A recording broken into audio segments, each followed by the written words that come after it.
विभाव परिणमन भी जीव का राग द्वेष के कारण होता है। राग द्वेष की शक्ति जो है चेतना में, वो केवल और केवल एकमात्र जीव द्रव्य में ही है। 6 द्रव्यों में धर्म द्रव्य, अधर्म द्रव्य, आकाश द्रव्य, काल द्रव्य सदा शुद्ध रहते हैं।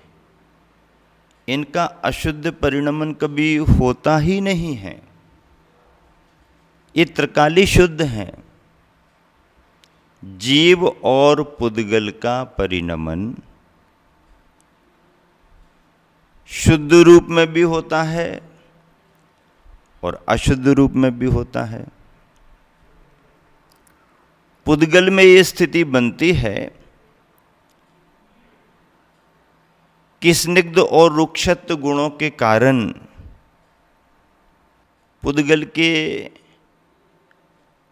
अणु अणु मिलकर के स्कंध बन जाते हैं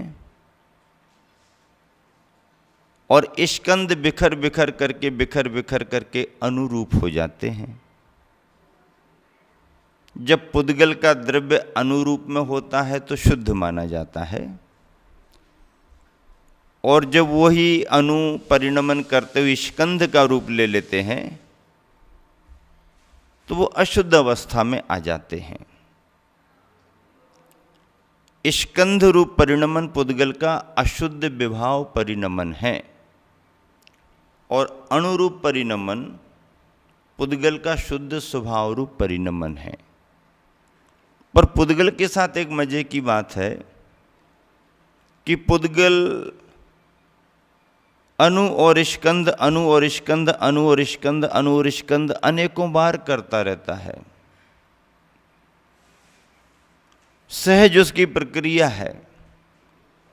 मतलब पुद्गल द्रव्य में ये स्थिति बनती है कि पुद्गल द्रव्य शुद्ध परिणमन भी करता है, फिर अशुद्ध परिणमन भी करता है, फिर शुद्ध परिणमन करता है, फिर अशुद्ध परिणमन करता है। शुद्धाशुद्ध परिणमन उसका चलता ही रहता है। लेकिन जीव के साथ ऐसा नहीं है। जीव की स्थिति ये है कि या तो वो अशुद्ध अशुद्ध अशुद्ध अशुद्ध अवस्था में परिणमन करता आ रहा है, कर रहा है, अनादि से अशुद्ध परिणमन करता आ रहा है, तो अभी तक जीव का परिणमन अशुद्ध अशुद्ध अशुद्ध अशुद्ध होता आ रहा है। और ऐसा है भी कि जीव अशुद्ध परिणमन कर रहा तो अशुद्ध अशुद्ध अशुद्ध अशुद्ध अनादि प्रवाह से करता रहे। लेकिन संयोग प्राप्त करते हुए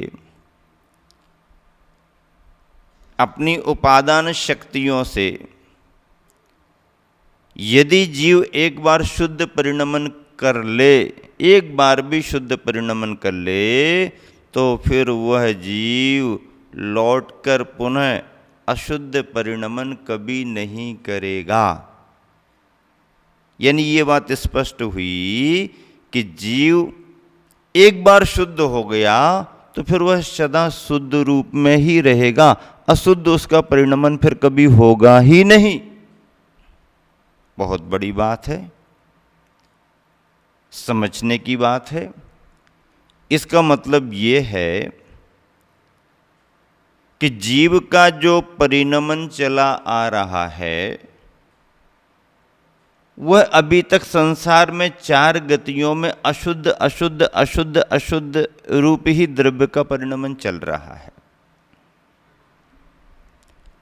फिर आप कहोगे महाराज जी, फिर ऐसा कहा तो जाता है कि जीव तो शब्बे शुद्धाहु शुद्ध नया, वह तो त्रिकाली शुद्ध है।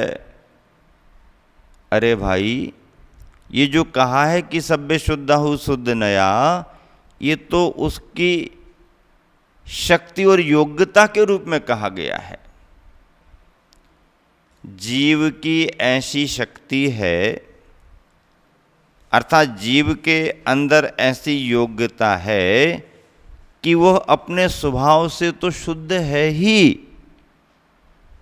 स्वभाव में कोई फर्क नहीं है, स्वभाव से शुद्ध है, लेकिन संसार दशा में 4 गतियों में भ्रमण करते हुए यह जीव भले स्वभाव से कैसा ही क्यों न हो, पर नर नारकादि रूप पर्यायों में अशुद्ध परिणमन ही कर रहा है, अशुद्ध परिणमन ही कर रहा।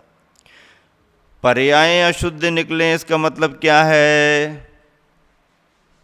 पर्याय अशुद्ध निकल रही हैं इसका मतलब क्या है? इसका मतलब स्पष्ट ये है कि अभी द्रव्य का परिणमन अशुद्ध चल रहा है। क्यों? क्योंकि आचार्यों का कहना है, क्या कहना है आचार्यों का, कि यदि द्रव्य शुद्ध है तो उसका परिणमन, उसकी पर्यायें शुद्ध ही निकलेंगी। द्रव्य शुद्ध स्थिति में है तो पर्यायें शुद्ध ही निकलेंगी। और अभी 4 गतियों में नर नारकादि रूप जो पर्यायें निकल रही हैं, ये पर्यायें तो अशुद्ध परिणमन की विभाव पर्यायें हैं। ऐसे परिणमन के क्रम में, ऐसे परिवर्तनशील क्रम में गुरुवर आचार्य श्री नीति निर्धारित करते हुए सुनीति शतक में लिख रहे हैं। क्या लिख रहे हैं? अक्ष प्रवृत्तेर विषयोपलब्धि तथा कषायाश्च ततोस्तु बन्धः विधेर्गति स्याद् गतितोऽंग भारोप्यक्षानि तत्र प्रकटी भवन्ति। अक्ष प्रवृत्तेर विषयोपलब्धि ततः कषायाश्च ततोस्तु बन्धः विधेर्गति स्याद् गतितोऽंग भारो प्यक्षानि तत्र प्रकटी भवन्ति। बहुत गजब की बात है, मूल बात है, जड़ की बात है। अक्ष प्रवृत्ते इंद्रियों की प्रवृत्ति होने से, इंद्रियों की प्रवृत्ति का मतलब है इंद्रियों का अपने विषयों की ओर व्यापार करने से, इंद्रियों का विषयों की ओर जाने से। इसके लिए कहा है इंद्रियों की प्रवृत्ति होने से विषयों की प्राप्ति होती है। इंद्रिय को यदि विषय प्राप्त करना है तो उसे अपनी प्रवृत्ति करना पड़ती है, और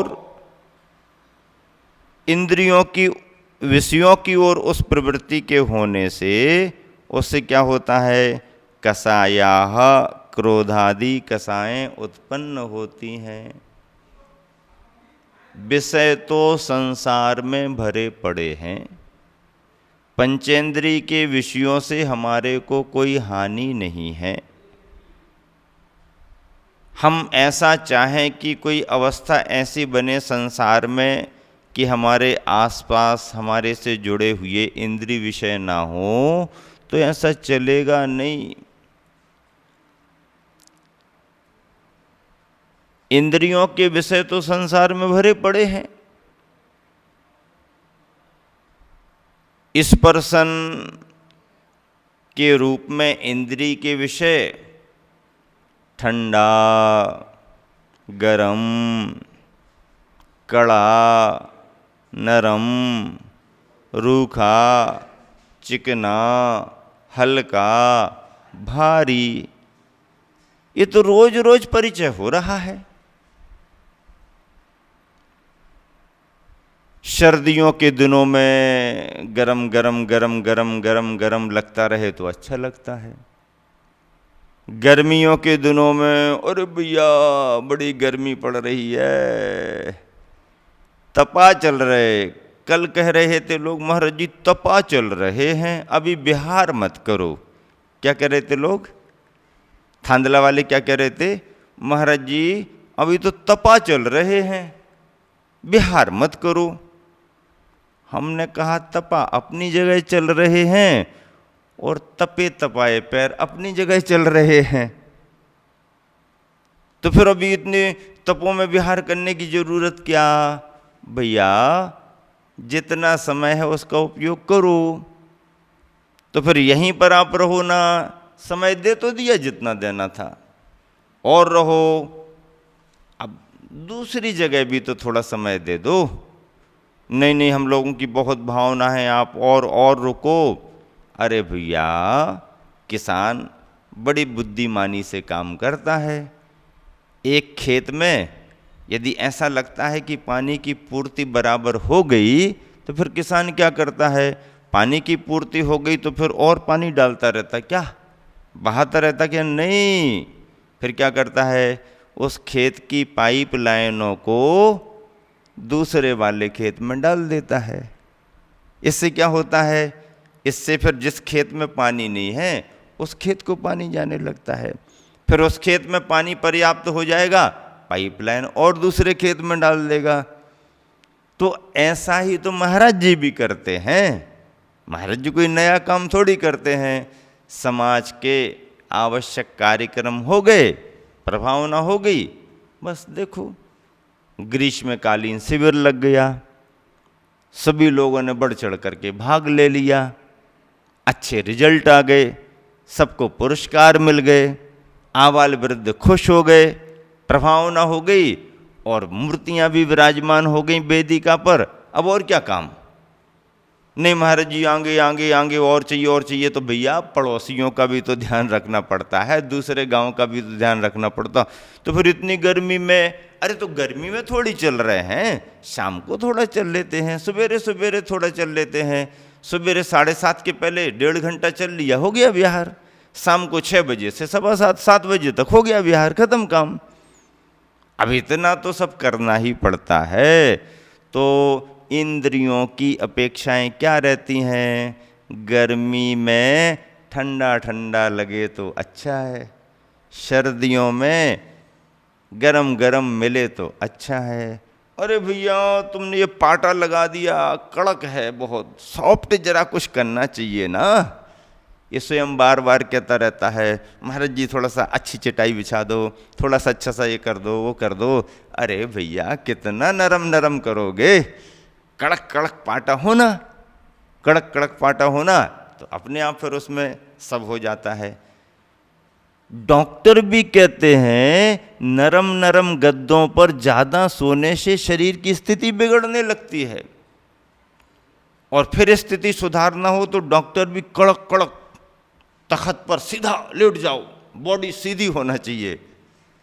तो पहले से ही करते रहो तो फिर ये बाद में काय को करना पड़ेगा। अब सोनू और आ गए गर्मी के दिनों में अभी अभी, या क्यों आ गए? बहुत गर्मी पड़ रही महाराज। तो गर्मी तो पड़ रही है, तुम्हारे यहाँ महाराष्ट्र में कैसी गर्मी पड़ रही है? वहाँ भी खूब सारी गर्मी पड़ रही है। यहाँ कैसी लग रही है? वहाँ की अपेक्षा थोड़ी कम दिख रही है। हाँ ठीक है, कुछ तो फर्क तुम्हारे को लग रहा है। तो ऐसा करने से इंद्रिय के विषयों की अपेक्षाएं यदि हम रखेंगे तो कहीं ना कहीं प्रतिकूलता होती है। कठोर नहीं चाहिए, नरम नरम, सॉफ्ट सॉफ्ट, सबको सॉफ्ट सॉफ्ट चाहिए।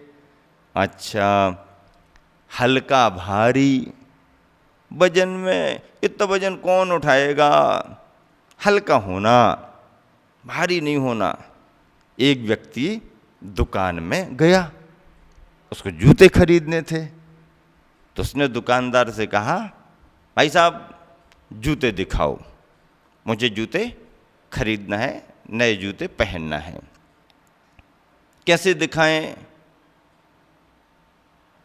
तो कहने लगा भारी भी हों और हल्के भी हों। अरे भाई भारी भी हों और हल्के भी हों, भारी भी हों और हल्के भी हों, ऐसे कैसा बनेगा? तो कहने लगा वजन में भारी हों और कीमत में हल्के हों। वजन में अच्छे हों, भारी हों, और कीमत में हल्के हों। तो कभी भारी चाहिए तो कभी हल्के चाहिए। तो ये वाला सामान इतना वजनदार है, कैसे उठेगा? ये वाला हमारा छोटा छोटा सामान है, थोड़ा थोड़ा हम अपना जल्दी में उठा लेंगे। हल्का, भारी, रूखा, चिकना, ठंडा गरम, कड़ा नरम, ये सभी चीज़ें बनती हैं। स्पर्शन इंद्री का व्यापार इन 8 प्रकार के स्पर्शों से चलता है। रसना इंद्री का कैसे चलता है? रसना जानते हो, एलक जी ने तत्वार्थ सूत्र में नहीं पढ़ाया तुम्हारे लिए दूसरे अध्याय में? हैं तुम लोग कितने दिन से पढ़ रहे हो तत्वार्थ सूत्र? एलक जी ने नहीं सिखाया? स्पर्श, रसगंध, वर्ण, ये स्पर्श के भेदों में, फिर रसना आदि आदि के सब भेद भी तो सिखाए हैं। तो रसना में हाँ क्या क्या आता है? रसना में खट्टा, मीठा, कड़ुआ, कसायला, चरपरा, तिखट तिखट होना, फिक्का फिक्का जमता नहीं है फिक्का फिक्का जमता नहीं है। हाँ, तिखट तिखट होना, गोड़ गोड़ होना, गोड़ गोड़, तिल गुड़ घिया आणि गोड़ गोड़ बोला क्या कहते मराठी में? बोलो, तिल गुड़ घिया आणि गोड़ गोड़ बोला। हाँ, मीठा मीठा, तो मीठा, खट्टा, कड़ुआ, कड़ुआ महाराज जी आप कितना कड़ुआ ले लेते हो, काढ़ा कड़ुआ बहुत, हमको तो उसकी गंध सहन नहीं होती। क्या कहते? गंध सहन नहीं होती। आप इतना कड़ुआ कैसे ले लेते हो? अरे भाई, थोड़ा कड़ुआ पीने की आदत भी तो होना चाहिए। जब कड़ुआ कड़ुआ हम पिएंगे तो फिर समझ में आएगा अपन को कड़ुआ कैसा लगता है। पर दूसरे से यदि अपन कड़ुआ कड़ुआ बोलेंगे तो उसको कैसा लगेगा। इसलिए कड़ुआ कड़ुआ भी लेना चाहिए, बीच बीच में कड़ुआ खाने पीने की आदत होना चाहिए। मीठा मीठा तो दुनिया खाती रहती है, थोड़ा कड़ुआ अड़ुआ भी होना चाहिए। कसायला आदि आदि ये रसना इंद्री के विषय हैं। और इसमें जो प्रतिकूल लगता है, नहीं नहीं ये हमें नहीं चाहिए, ये जमता नहीं तो क्यों रख दिया तुमने हमारी थाली में, ऐसा कहते रहते हैं। ये जमता है, हाँ इसको रख देना बराबर, इसको बराबर ध्यान रखना। तो इसमें रसना इंद्री अपना व्यापार करती रहती है। घ्राण, घ्राण में क्या आया? सुगंध और दुर्गंध। सुगंध और दुर्गंध, सुगंध सबको चाहिए पड़ती है, स्मेल ठीक नहीं आ रही है, हाँ बदबू आ रही है, उसके लिए सब बचना चाहते हैं। ये घ्राणेन्द्रिय का विषय है, सुगंध और दुर्गंध।